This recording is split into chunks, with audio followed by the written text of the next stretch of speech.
जय हिंद बच्चों, कैसे आप सभी। उम्मीद करता हूँ आप सभी अच्छे होंगे, मस्त होंगे। तो बच्चों, आज की इस वीडियो में हम लोग क्लास 9 के साइंस के केमिस्ट्री के चैप्टर परमाणु की संरचना से संबंधित एमसीक्यू प्रश्नों को देखेंगे, जो कि एग्जाम के दृष्टि से काफ़ी महत्वपूर्ण है। कई प्रश्न आपको आप लोग डायरेक्ट एग्जाम में देखने को मिलेगा। तो बच्चों, आइए हम लोग स्टार्ट करते हैं। इसके पहले अगर हमारे चैनल में आप नए हैं, पहली बार आए हैं, तो चैनल को सब्सक्राइब कर लें और बेल आइकन को प्रेस करें, ताकि जब भी मैं वीडियो अपलोड करूँ तो सबसे पहले नोटिफिकेशन आप तक पहुँचे। तो बच्चों, आइए हम लोग बिना देर करते हुए सबसे पहले इससे संबंधित जो कुछ इंपॉर्टेंट पॉइंट्स हैं उन पॉइंट्स को देखते हैं। देखिए, सबसे पहले आपसे पूछा जाता है कि परमाणु क्या है। तो परमाणु क्या है, तो किसी तत्व की जो सबसे सूक्ष्मतम कण होता है उनको हम लोग परमाणु के नाम से जानते हैं। ठीक है, इसके बाद आप लोग देखे होंगे एक होता है यौगिक। ठीक है, तो यौगिक क्या है, तो दो या दो से अधिक तत्व एक निश्चित अनुपात में मिलकर के यौगिक का निर्माण करता है। तो अणु, ठीक है, अणु क्या है, तो किसी यौगिक के जो सबसे छोटा कण होता है बच्चों, तो उसको हम लोग अणु के नाम से जानते हैं। ठीक है, चलिए, परमाणु के बारे में सर्वप्रथम जो जानकारी है वो भारतीय ऋषि मुनि कणाद ने बताया था। किसने बनाया था बताया था, तो कहोगे सर कणाद ने बताया था। लेकिन आधुनिक समय में जॉन डाल्टन ने परमाणु सिद्धांत दिया था। परमाणु सिद्धांत किसने दिया है, तो जॉन डाल्टन ने दिया। डाल्टन के परमाणु सिद्धांत के अनुसार परमाणु तत्व का सबसे छोटा कण है जो स्वतंत्र अवस्था में नहीं पाया जाता है। ठीक है, लेकिन ये रासायनिक अभिक्रिया में भाग लेता है। ठीक है, रासायनिक अभिक्रिया में भाग लेता है और ये अविभाज्य है। मतलब डाल्टन ने कहा था किसी भी पदार्थ को इतनी टुकड़ा करिए, करते जाइए, एक समय ऐसा आएगा जब इसे और विभाजन नहीं किया जा सकता है, तो उसी सूक्ष्मतम कण को हम लोग क्या कहेंगे, परमाणु कहते हैं। ठीक है, चलिए, लेकिन आधुनिक वैज्ञानिकों ने इसको गलत साबित कर दिया और आधुनिक वैज्ञानिकों ने माना कि परमाणु जो है एक विभाज्य कण है जिसमें 3 मौलिक कण होते हैं, इलेक्ट्रॉन, प्रोटॉन और न्यूट्रॉन। ठीक है, चलिए बच्चों, अब इससे हम जो रिलेटेड एमसीक्यू प्रश्न है उन प्रश्नों को देखेंगे। देखिए, सबसे पहला जो आपके पास प्रश्न है, कह रहा है हाइड्रोजन की कितने समस्थानिक है। तो बच्चों, हाइड्रोजन जो है उनकी कितनी समस्थानिक है बच्चों, तो कहोगे सर हाइड्रोजन की जो है 3 समस्थानिक है। कितने हैं, 3। कौन कौन है, तो हाइड्रोजन के सबसे पहले हम लोग बोलते हैं प्रोटियम, फिर ड्यूटेरियम, फिर ट्रिटियम। ठीक है, हाइड्रोजन के 3 समस्थानिक होते हैं। ठीक है, हाइड्रोजन के जो प्रथम समस्थानिक होते हैं उसको हम प्रोटियम कहते हैं, जिसमें न्यूट्रॉन नहीं होता, याद रखोगे। चलिए, देखिए यहाँ पे ड्यूटेरियम हाइड्रोजन का वह समस्थानिक है जो भारी जल का निर्माण करता है। ठीक है, आपसे कई बार पूछा जाता है बच्चों, क्यूज वगैरह तो फिर जो हाई लेवल के एग्जामिनेशन होते हैं उसमें कि भारी जल का अनुसूत्र क्या होता है, अतुसूत्र क्या होता है। तो बच्चों याद रखोगे D2O होता है। क्या होता है, D2O का अनुभार कितना होता है, तो 20 होता है। ठीक है, तथा परमाणु रिएक्टर में मंदक के रूप में इसका उपयोग होता है, यह न्यूट्रॉनों की गति को कम करता है। तीसरा जो इसका समस्थानिक है वो ट्राइटियम रेडियो सक्रिय तत्व है जो हाइड्रोजन का तीसरा समस्थानिक है। ठीक है, चलिए, जबकि कार्बन, ऑक्सीजन, सोडियम, क्लोरीन इन सभी के 2-2 समस्थानिक है। कितने समस्थानिक है बच्चों, 2-2 समस्थानिक है। चलिए, प्रश्न संख्या 2 कह रहा है दो विलयनों को कब आइसोटोनिक कहा जाता है। यानी 2 विलयनों को कब आइसोटोनिक कहा जाता है, उनका प्रासरण दाब समान हो, उनकी सांद्रता बराबर हो, उनमें एक विलय घोले हो, उनका वाष्प दाब समान हो। तो 2 विलयनों में जब उनका प्रासरण दाब समान होता है तब उन्हें आइसोटोनिक कहते हैं। ठीक है, तो यहाँ पे आपका करेक्ट आंसर हो जाएगा ऑप्शन नंबर ये। ठीक है बच्चों, ऑप्शन है मेरे यहाँ पे करेक्ट हो जाएगा। प्रश्न संख्या 3 कह रहा है बच्चों, देखिए प्रश्न संख्या 3 कहाँ पे है, प्रश्न संख्या 3 देखिए यहीं पे है। किसी तत्व की परमाणु संख्या निम्नलिखित संख्या के बराबर होता है। देखिए, किसी तत्व की जो परमाणु संख्या होती है बच्चों, ठीक है, वो किसकी बराबर होती है, तो नाभिक में न्यूट्रॉनों की संख्या, नाभिक में प्रोटॉनों की संख्या, सापेक्ष परमाणु द्रव्यमान और बाह्यतम कक्ष में इलेक्ट्रॉन। तो देखिए, किसी तत्व की जो परमाणु संख्या जो Z होती है उसमें उपस्थित प्रोटॉनों की संख्या के इक्वल होता है। ठीक है, तो यहाँ पे आपका करेक्ट हो जाएगा ऑप्शन नंबर बी। चलिए, यहाँ पे देखिए दिया हुआ है, इसका विश्लेषण किया हुआ है, समझिए। किसी तत्व की परमाणु संख्या नाभिक में उपस्थित प्रोटॉनों की संख्या के बराबर होती है। किसी तत्व के नाभिक में जितना प्रोटॉन होता है उतना ही उस तत्व की कक्षा में इलेक्ट्रॉन होता है, लेकिन न्यूट्रॉनों की संख्या घटती बढ़ती रहती है। प्रोटॉन का नामकरण रदरफोर्ड ने सन 1919 ईस्वी में किया था। कब किया था बच्चों, तो 1919 ईस्वी में किया था।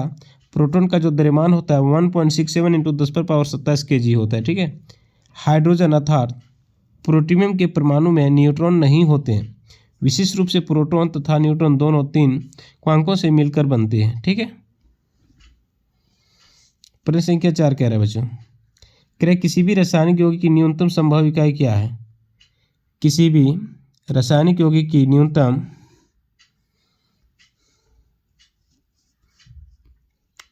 क्या पूछ रहा है, किधर चल गया? जी यहाँ पे किसी भी रासायनिक यौगिक की न्यूनतम यानी कम से कम संभव इकाई क्या है? देखिए किसी भी जो यौगिक है उनकी न्यूनतम संभव इकाई क्या है? परमाणु, इलेक्ट्रॉन और अणु। तो किसी भी यौगिक की जो न्यूनतम है सबसे कम से कम क्या हो सकता है? तो परमाणु हो सकता है। ठीक है। तो बच्चों यहाँ पे सही उत्तर हो जाएगा ऑप्शन नंबर ए, परमाणु। प्रश्न संख्या 5 कह रहा है, प्रश्न संख्या 5 में कह रहा है तरंग और कण दोनों की प्रकृति दर्शाने वाले कण है। यानी कि तरंग और कण दोनों की जो प्रकृति दर्शाते हैं वैसे कण है प्रोटॉन, इलेक्ट्रॉन, मोसॉन और न्यूट्रॉन। ठीक है। तो तरंग और कण दोनों प्रकार की जो प्रकृति दर्शाते हैं बच्चों, तो ये इलेक्ट्रॉन है। तो यहाँ पे याद रखोगे इलेक्ट्रॉन। ठीक है। देखिए यहाँ पे तरंग और कण दोनों की प्रकृति दर्शाने वाले कण इलेक्ट्रॉन है। न्यूट्रॉन या एक ऐसा कण है जो परमाणु के नाभिक में उपस्थित होता है। इनका द्रव्यमान प्रोटॉन के द्रव्यमान के इक्वल होता है। इस पर कोई आवेश नहीं होता, मतलब ये आवेशहीन होते हैं। इसकी खोजकर्ता कौन है? तो उनकी खोजकर्ता चैडविक है, जो 1932 में किया था। इनका द्रव्यमान क्या होता है बच्चों? तो 1.675 इंटू 10⁻⁻27 kg होता है। या इसको हम लोग ऐसे भी लिख सकते हैं 1.675 इंटू 10⁻⁻24 ग्राम। ठीक है। इनका द्रव्यमान यानी कि mu बराबर 1.008724 होता है। चलिए, मैग्नीशिया का मुख्य उपयोग क्या है? ठीक है। तो मैग्नीशिया का मुख्य उपयोग क्या है बच्चों? दिया है मृदु विरेचक, प्रतिरोधी, प्रतिजैविक, पीड़ाहारी। इसका जो प्रथम आंसर जो क्या है मैग्नीशिया का मुख्य उपयोग, तो इसका जो प्रथम ऑप्शन दिख रहा है ये इसका करेक्ट आंसर हो जाएगा। ठीक है। देखिए यहाँ पे विश्लेषण को थोड़ा हम समझाते हैं। कह रहा है कि मैग्नीशिया का मुख्य उपयोग मृदु विरेचक, ठीक है, के रूप में किया जाता है। मिल्क ऑफ मैग्नीशिया आप लोग सुने होंगे, MgOH और पावर 2 का उपयोग एसिडिटी को दूर करने में किया जाता है। ठीक है। किसका किया जाता है? तो मिल्क ऑफ मैग्नीशिया। प्रतिजैविक होता है जो जीवाणु के विरुद्ध कार्य करता है। चलिए, प्रश्न संख्या 5 हो गया, 6, 7। भारी जल में क्या? वायु अधिक मात्रा में घुली हुई होती है। खनिज तथा लवण अधिक मात्रा में घुले होते हैं। हाइड्रोजन की जगह ड्यूटेरियम होता है। बिल्कुल सही उत्तर बोल रहा है, यानी कि ऑप्शन नंबर सी यहाँ पे करेक्ट हो जाएगा। चलिए, प्रश्न संख्या 8 कह रहा है किसी तत्व के समस्थानिक में भिन्नता का कारण उनमें निम्नलिखित संख्या पर भिन्न होता है। यानी किसी तत्व की जो समस्थानिक में भिन्नता होती है वो किन के कारण होती है? प्रोटॉन के कारण, न्यूट्रॉन के कारण, इलेक्ट्रॉन के कारण और फोटोन के कारण। तो किसके कारण होता है बच्चों? न्यूट्रॉन के कारण होता है। ठीक है। चलिए, प्रश्न संख्या अगला, अपवर्जन शब्द निम्नलिखित वैज्ञानिक द्वारा प्रतिपादित किया गया था। यानी जो अपवर्जन शब्द है वो किनके द्वारा प्रतिपादित किया गया था? पाउली, आइंस्टाइन, न्यूटन और डार्विन। तो किसके द्वारा किया गया था बच्चों? तो ऑप्शन नंबर ये पाउली के द्वारा। चलिए, प्रश्न संख्या 10 में कह रहा है कि Ca3PO4 और पावर 2 सूत्र वाले यौगिक में निहित परमाणु की संख्या कितनी है? ठीक है, कि परमाणु की संख्या कितनी है? 5, 13, 12, 2। तो यहाँ पे हो जाएगा ऑप्शन नंबर बी 13। नेक्स्ट है बच्चों कि समअभिक्रिया A+B = AB प्लस उष्मा एक बंद पात्र में अग्रवर्ती अभिक्रिया दर को निम्नलिखित द्वारा बढ़ाया जा सकता है। तो AB की सांद्रता को बढ़ाकर, A की सांद्रता को बढ़ाकर, उत्पाद AB को घटाकर, ठीक है, केवल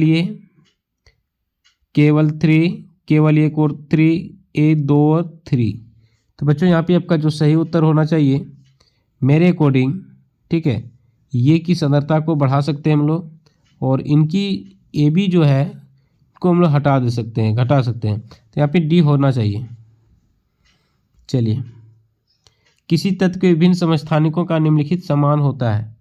जो किसी तत्व के विभिन्न समस्थानिक होते हैं इनमें से क्या समान होती है?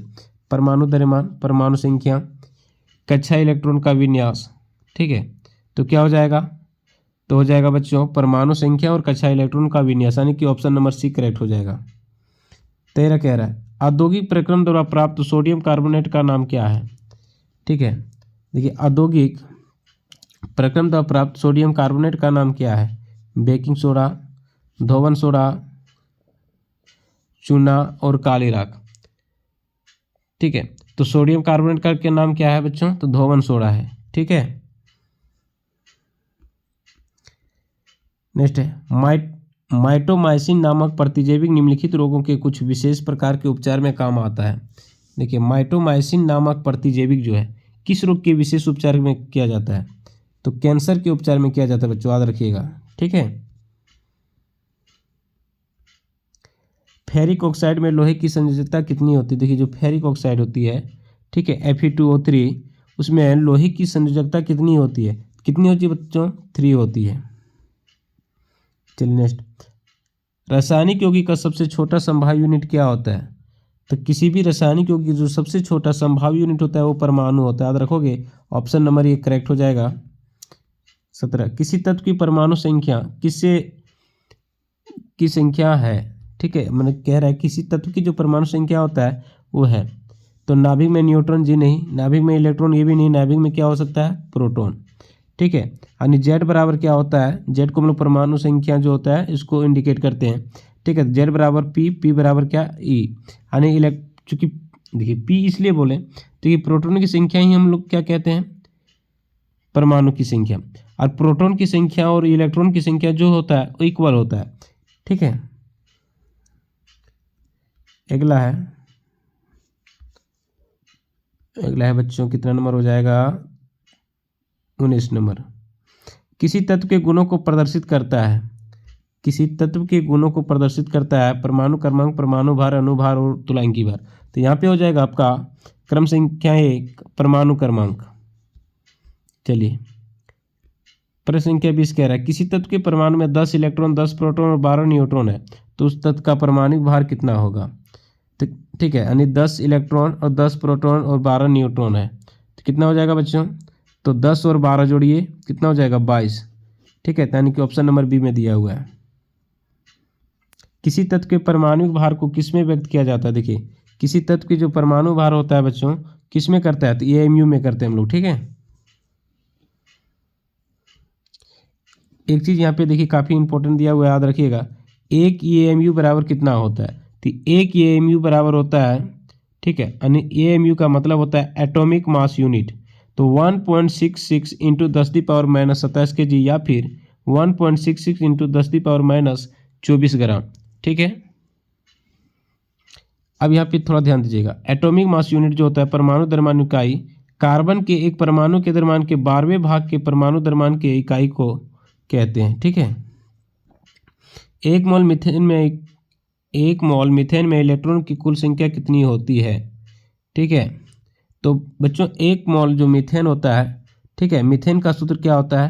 तो आप सबको पता है कि मीथेन का जो सूत्र होता है CH4 होता है। तो एक मोल मीथेन में इलेक्ट्रॉन की कुल संख्या कितनी होती है?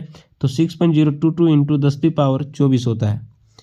अगला है 23 नंबर। निम्नलिखित में से 20 न्यूट्रॉन और 18 इलेक्ट्रॉन वाला कण कौन सा है? ठीक है, तो 20 न्यूट्रॉन 18 इलेक्ट्रॉन यानी परमाणु संख्या 18 होगी। तो 18 इसमें नहीं, 17 है, इसमें 19 है। ठीक है, और क्या कह रहा है? 20 न्यूट्रॉन, तो 18 इलेक्ट्रॉन है तो प्रोटॉन भी 18 हो जाएगा। तो न्यूट्रॉन तो 38 में से 18, तो यहाँ पे ये हो जाएगा, ऑप्शन नंबर बी करेक्ट हो जाएगा। संतुलित रासायनिक समीकरण में अभिकारक पक्ष व उत्पाद पक्ष में किसकी संख्या समान होती है? तो किसकी होती है बच्चों? तो परमाणु की संख्या जो होती है वो समान होती है, द्रव्यमान संरक्षण नियम के अनुसार हम लोग जानते हैं। चलिए प्रश्न संख्या 25। जब कोई वस्तु धनावेशित होती है तो वह इलेक्ट्रॉन को परित्याग करती है, इलेक्ट्रॉन ग्रहण करती है। तो धनावेशित कब होता है? जब इलेक्ट्रॉन को त्याग करती है। ठीक है, और जो इलेक्ट्रॉन को ग्रहण करेगी वो ऋणायन होते हैं। चलिए अगला प्रश्न। परमाणुक संख्या Z एवं द्रव्यमान संख्या ये कि एक परमाणु में इलेक्ट्रॉन की संख्या होती है Z, ये माइनस Z, ये माइनस जेड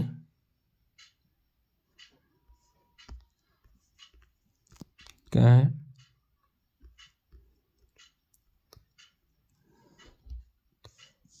परमाणु संख्या जेड एवं द्रव्यमान संख्या ए की एक परमाणु में इलेक्ट्रॉनों की संख्या परमाणु की संख्या को यानी परमाणु में इलेक्ट्रॉन की संख्या, तो यहाँ पे हो जाएगा ऑप्शन नंबर ये जेड।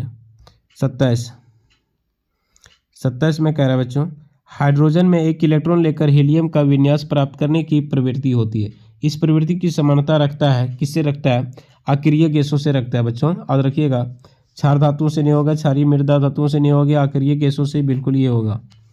ठीक है, अगला 28 कह रहा है परमाणु के नाभिक में बने होते हैं। परमाणु के नाभिक में कौन होते हैं, तो परमाणु के नाभिक में प्रोटॉन प्लस न्यूट्रॉन होते हैं। ठीक है, किसमें है देखिए, प्रोटॉन प्लस न्यूट्रॉन, प्रोटॉन यहाँ पे हो जाएगा ऑप्शन नंबर डी।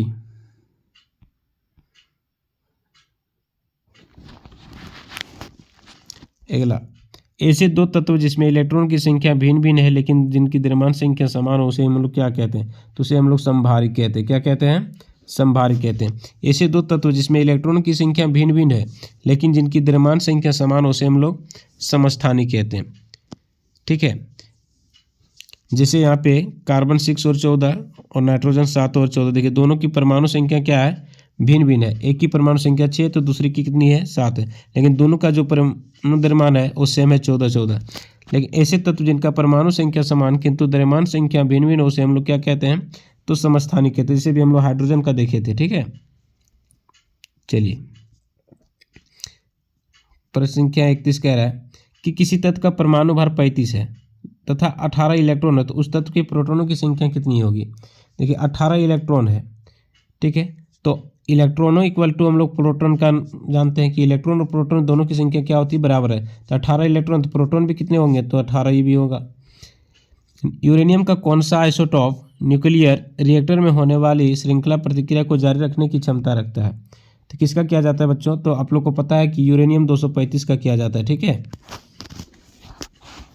चलिए अगला प्रश्न है, एक परमाणु में 2 इलेक्ट्रॉन की चारों क्वांटम संख्याएं समान नहीं हो सकती है। यह नियम निम्नविज्ञानी से संबंधित है। किससे है बच्चों, तो ये पाटली से है। ठीक है, चलिए निम्नलिखित में से सम इलेक्ट्रॉनिक समूह है। ये सब थोड़ा हार्ड लेवल का एग्जाम हो जा रहा है, क्वेश्चन है इसलिए आप लोग को नहीं करवा रहे हैं। ठीक है, निम्नलिखित में से कौन सा सूत्र ओजोन का अणु दर्शाता है, तो ओजोन के लिए कौन हो जाएगा बच्चों, तो O3 हो जाएगा। ठीक है, ओजोन क्या है, तो ऑक्सीजन का एक ग्रुप है जो समताप मंडल में पाया जाता है। ठीक है, ओजोन की खोज अस्कोनबिन ने किया था। किसने किया था, अस्कोनबिन ने किया था। 16 सितंबर को वर्ल्ड ओजोन डे घोषित किया गया है। ओजोन परत पराबैंगनी विकिरण से रक्षा करती है, लेकिन ओजोन परत की जो क्षति है वो CFC के कारण हो रही है, जिसे हम लोग क्लोरोफ्लोरोकार्बन कहते हैं। चलिए, तो ये कुल 40 MCQ प्रश्न था बच्चों, जो कि काफ़ी इंपॉर्टेंट है। ये सारे प्रश्न कॉम्पिटिटिव एग्जाम के लिए है, जो कि क्लास 9 में इस चैप्टर, इसलिए हमने इसको बताने का प्रयास किया है। ठीक है, अगर वीडियो अच्छा लगा होगा तो अपने दोस्तों से शेयर कर दीजिए और इस प्रकार की और भी वीडियो पाने के लिए हमारे चैनल में हमेशा आप बने रहें।